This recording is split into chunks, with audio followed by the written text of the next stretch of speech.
నమస్తే miss Srilahari, good morning. ఎలా ఉన్నారు? బాగున్నారండి? నేనైతే బాగున్నా. ఈరోజు నేను బంగాళదుంపలు కూర చేసుకుంటున్నానండి. ఈరోజు చక్కగా కాసినండి ఒక అర కేజీ బంగాళదుంపలు తెప్పించి చక్కగా శుభ్రంగా కడిగేసి ముక్కలు కోసానండి. 5-6 పచ్చిమిరకాయలు కోసానండి. కారం ఎక్కువ ఉందని 4 ఎండుమిరకాయ ముక్కలు వేసాను.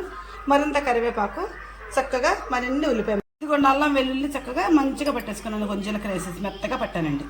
ఇదిగోండి ఆయిల్ పెట్టాను కదా, ఆయిల్ కాగింది. ఫస్ట్గా చక్కగా ఎండుమిరకాయలను పచ్చిమిరకాయలు వేసేస్తున్నానండి. అబ్బో నూనె బాగా కాగిందే. చక్కగా ఇప్పుడు కరివేపాకు,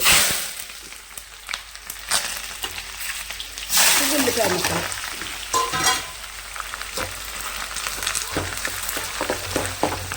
దీంట్లో కొంచెం అల్లం వెల్లుల్లి పేస్ట్ ఫస్ట్గా వేద్దామండి, పచ్చి వాసన రాకుండా ఉంటుంది. ఓకే,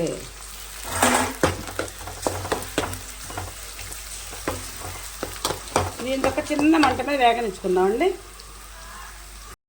ఇది కొంచెం చక్క తాలింపు వేగింది కదండి, ముక్కలు వేసేసుకుందాం. చక్క ఇందులో కాస్తంత పసుపు,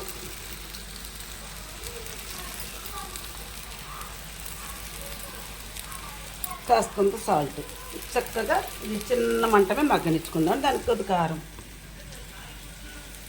మొత్తం కలిగిపుకుంటా చిన్నగా దీన్ని మగ్గనిద్దామండి. ఇది కొంచెం చక్కగా సన్న మంట మీద వేగుతుందండి. దీన్ని ఇలాగే వేగనిస్తున్నామండి.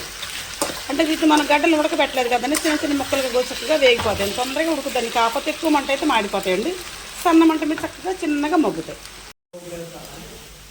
ఇది కొంచెం చక్కగా ఈ విధంగా వేగింది. ఇప్పుడు కారం వేసేస్తున్నానండి. చక్కగా ధనియాల పొడి కూడా వేస్తానండి. ఇదిగోండి ఈ విధంగా నేను చేశాను. మీకు నచ్చిన ఫుడ్ లేకుండా ప్లీజ్ సబ్స్క్రైబ్.